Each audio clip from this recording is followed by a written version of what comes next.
Hey guys, if you're shopping for knives and gear, make sure you check out the description of the video you're watching right now for links to some great online retailers. There's also individual links for knives that I personally recommend. Thanks!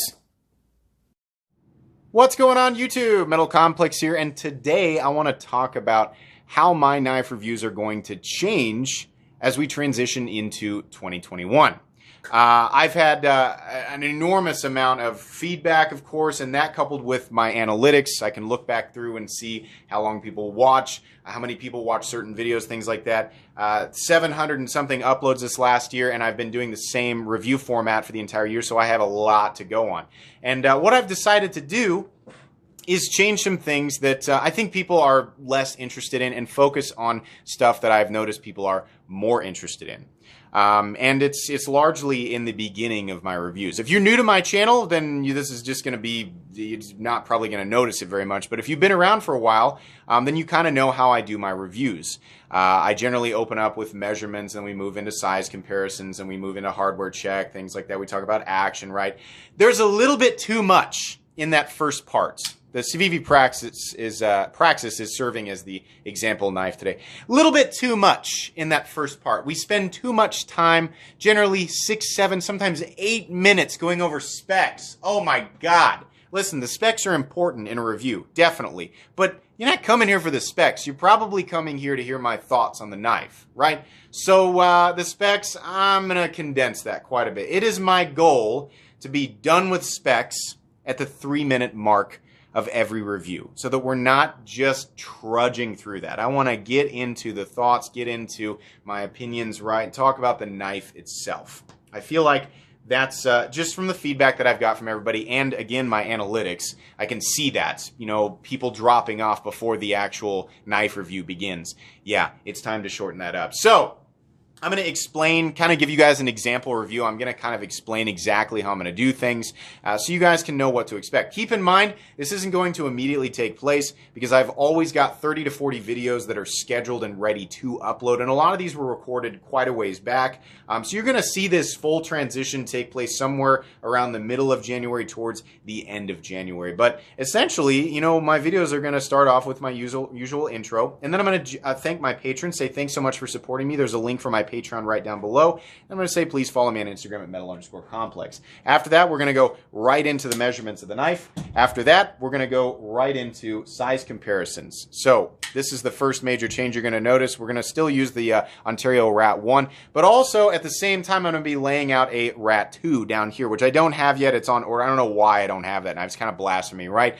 So we're both at the same time, Ontario Rat 1 and Rat 2, large and small versions. I'm not going to tell you the exact length of the Rat 1 and Rat 2 because most people kind of know. For those people who have never handled the Rat 1 or Rat 2, maybe they've handled the Spyderco PM2 and Para 3, which we're going to lay out the same way and not get hung up on the exact measurements of either of those knives.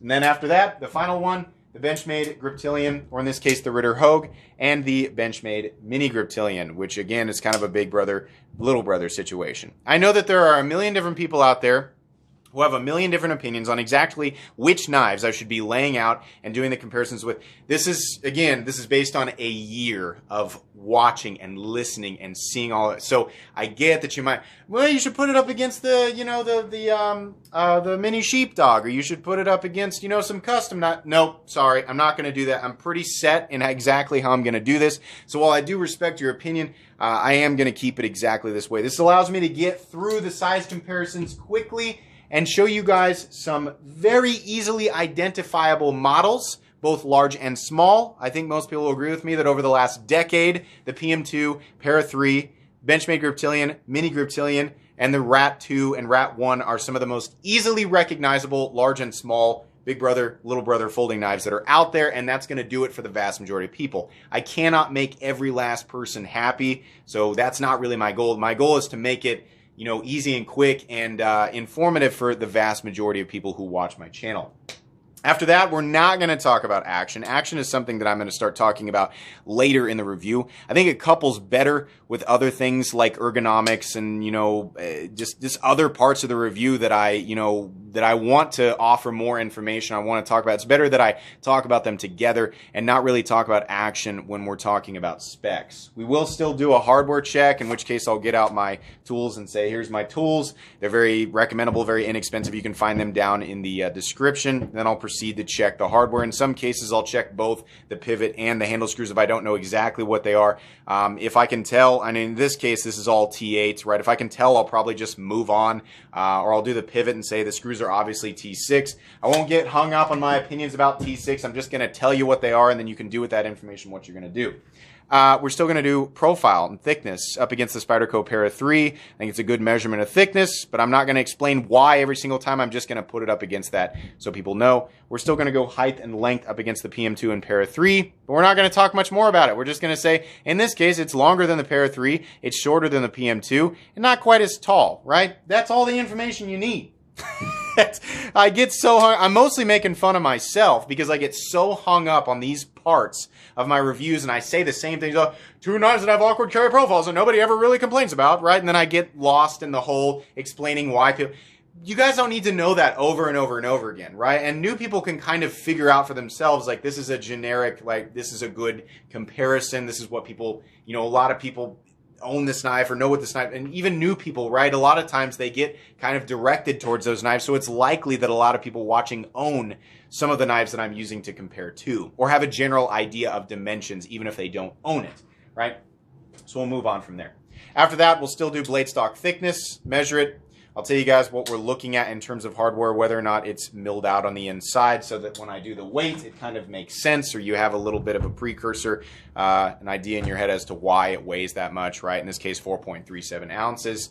I'm not going to give my opinions on ratios or any of that anymore, right? The whole over 4 ounce, under 4 ounce, the length to weight ratio, it's either going to work for you or it's not. It's generally going to be, or at least at this part of the review, you're going to think that's a little heavier than what I like to carry, right? Maybe he'll convince me why it might be something that I like later in the review, right? Or it's exactly on, let's move on, right? I don't want to get hung up on the whole, if you're wearing jeans, if you're wearing khakis, if you're wearing leather pants, right? That was funny the first couple of times I said it, but after like 700 times, yeah, no, it's stale, right? I watch my old reviews and I'm like, oh my God, shut up and move on with the review, right? So we're going to get all of that done. We're going to try. In some cases, guys, the knife will have or will require more of an introduction because of what it is. The Civivi Praxis is a budget knife, right? It's a great knife, but there's not enough special here for me to give it some type of lengthy introduction. In some cases, when I'm talking about where it came from, who provided it, or who it's a collaboration with, or if there's a little bit of history that makes for a purposeful introduction, then that might lengthen it a little bit, and then we won't be able to get to the meat and potatoes of the review until a little bit later. But as far as the stats section goes, or the specs section goes, I want that done and over with in about 3 minutes. I really want to get into the part of the video where I talk about the knife. That's what you guys want to see. You want to know about the knife. You want to hear, for the most part, people are coming here to hear my thoughts on it, right? Some people are just going through the internet looking for a random video on the knife, and that's fine. But for the people who are subscribed to my channel, and that's who I'm trying to create a more quality experience for. It's the people who are subscribed here to watch my content. I don't want to drag you guys through the same dialogue, the same unnecessary dialogue every time. I want you to have the unique information about the knife in terms of specs every time, and then I want to move on. I want to talk about my thoughts, talk about my experience with it in hands, right? And I want to talk about, the aesthetic elements. I want to talk about the materials. I want to talk about the action. I want to talk about fit and finish. Talk about the manufacturer. Give you guys my opinion on things like centering and lockup and value. That's what I want to get to. I think that is, for the most part, again, I know people are going to be leaving me suggestions down below, and that's fine if you want to, but I've had a year to consider this, to keep everything the same for a year, look over my analytics and look at which videos did better or worse. And hearing people's thoughts over the last year, I've had so long to, think about this, and I've been trying to figure out exactly how I wanted to do this for a while. This is how I'm going to do these reviews. This is how I'm going to do this moving forward. So I know that there's no way for me to prevent suggestions on other micro changes, but I like to go long periods of time doing the same thing so that I know definitively whether or not something works. And I don't like to make massive changes all at once. This is a small change. This is trimming the fat around the meat and moving on. That's what we're doing here. And then after a while, if I find that there's other elements that I could change, then I might change them, but not right now. This is how I want to do this, and I think that this is going to it's going to be better for a lot of people, for most people, I think. You guys, know I've made changes to the video quality on this channel and the audio quality. If you guys have been around since the beginning, you're going to know, or you're going to remember that it used to be awful. Video and audio quality on this channel used to be a huge problem. And they're not anymore. We have crisp, clear definition. I think the new background works really well, especially with some knives like this that have color. Right? We've got, if you guys haven't seen it before, but I've got diffuser sheets that are directly in front of me, that are directly behind me, and that are actually up above me, so that we get nice reflectivity or consistent reflectivity and definition in the blades. And then I've got a better mic for audio quality. And these are, little things like that. If I can make video quality a little bit better, if I can make audio quality a little bit better, I might just go ahead and change it. But as far as the structure, I thought it was important to actually do a video and talk about what changes were going to be made and why they were going to be made, so that, at least a few of my viewers kind of understand, or I can use this as a reference point for when I change things, on the channel.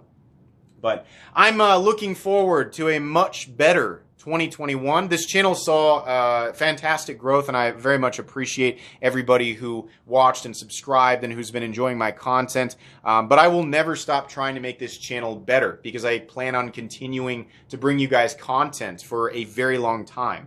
And I mean that. I'm here for the long haul, right? So if I can make a change that's going to be, that's going to create a better experience for everybody, then I'm going to do it. But I'm going to take baby steps. So here's to a much better 2021 for everybody. Thank you again to everybody who's been watching and enjoying my content. I hope you guys stick around too. That's going to be pretty much it today, guys.